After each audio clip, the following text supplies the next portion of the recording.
एकीकडे राज ठाकरे आणि उद्धव ठाकरे यांच्या युतीची चर्चा सुरू असतानाच आता नाशिकमध्ये दादा आणि साहेब मनोमिलनाचे बॅनर लागलेले आहेत।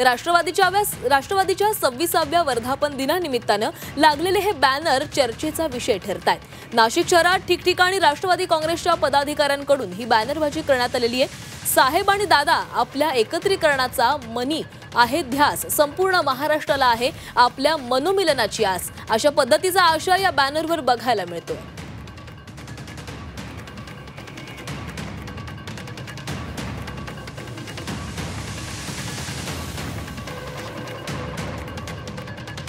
तर सध्या राज्यामध्ये ठाकरे बंधूंच्या मनोमिलनाची चर्चा सुरू आहे आणि त्यातच आज राष्ट्रवादीच्या वर्धापन दिनी नाशिकमध्ये देखील दादा आणि साहेबांच्या मनोमिलनासाठी ही बॅनरबाजी करण्यात आली आहे।